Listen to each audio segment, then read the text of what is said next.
Alright, so this is supposed to be the reaction to doing Donovan's cat video.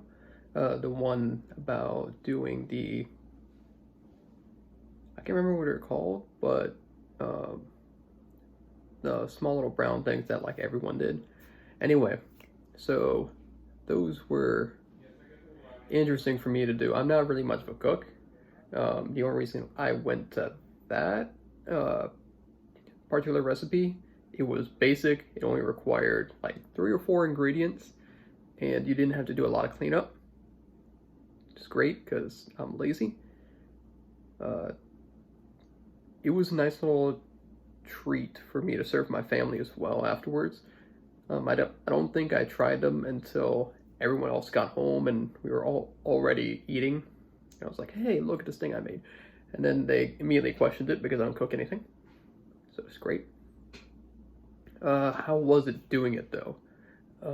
Let me think. So when I was actually cooking them, I was constantly going back and I was checking down this video, making sure I had the right ingredients. Even when I was in Winn-Dixie, I was like going back and forth, like, oh, what kind of milk is this? A conditioned milk? Is it evaporated milk? The whole bit.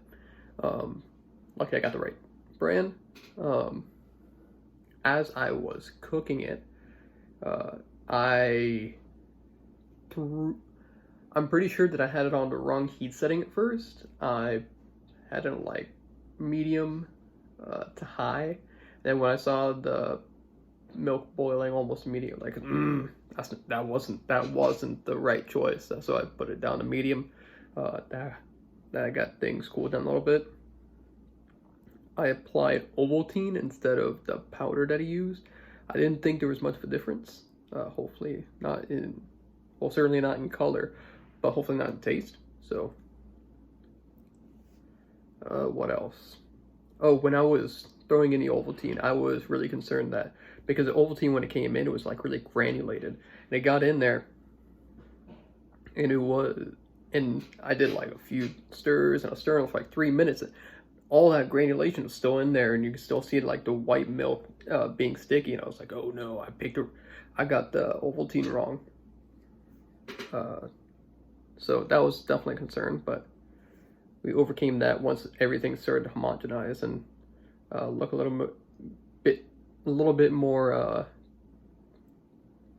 kosher. Then from there, it was just stirring and stirring for about 10 to 15 minutes. I think at one point my arms got tired. I was like, man, how am I supposed to be doing this for so long? Because it was an ordeal. I didn't know how much was like an average serving, so I just kind of, once I got it all to the right consistency, and I was really concerned with the consistency too. When it was so hot, I was like, oh man, this is still like way too.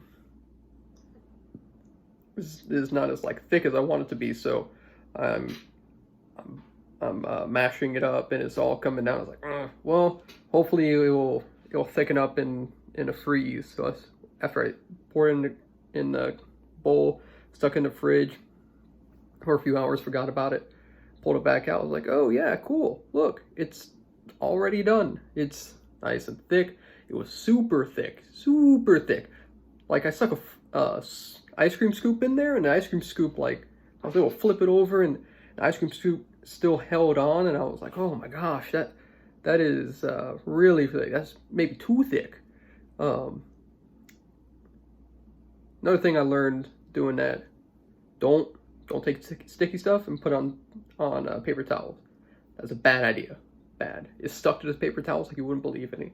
When I started like trying to, because I rolled them up in little balls once I got them on an ice cream scoop, put them in my hand, rolled them up in what I thought were pretty concentric circles, but as I kept rolling them up, throwing them on the paper, cool, roll them up, put them on the paper, got about 9 of them done, and that's when I started peeling them off, and the paper started sticking to them. I was like, oh crap.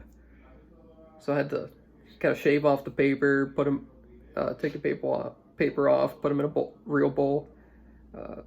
Got got the sprinkles out. Figured out that once you put the sprinkles on, you have to like cut them on and then dump them in the sprinkle mixture. You have to kind of roll them in there, really get them deep, and then sprinkle them sprinkles on some more, and then you can put them on a plate. Because if you just plop them in there, you're gonna be missing a lot of spots. I didn't know that how they would taste coming out.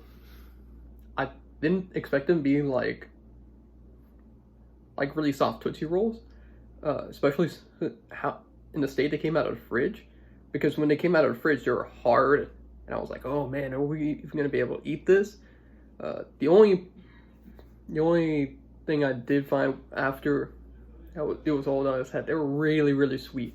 My family were not like super sweet people. I mean, I am, but I like my chocolate. But the rest of my family was like dark chocolate people, so they were only able to eat it in like split it in half and hand it off between each other.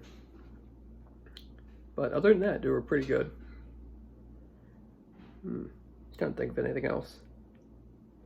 I think I'll probably do this again.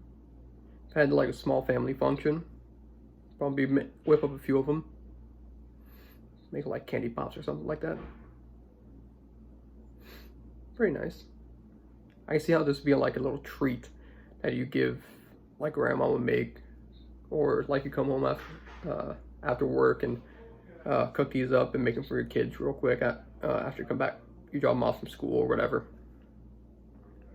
You can see how this would be like a childhood memory.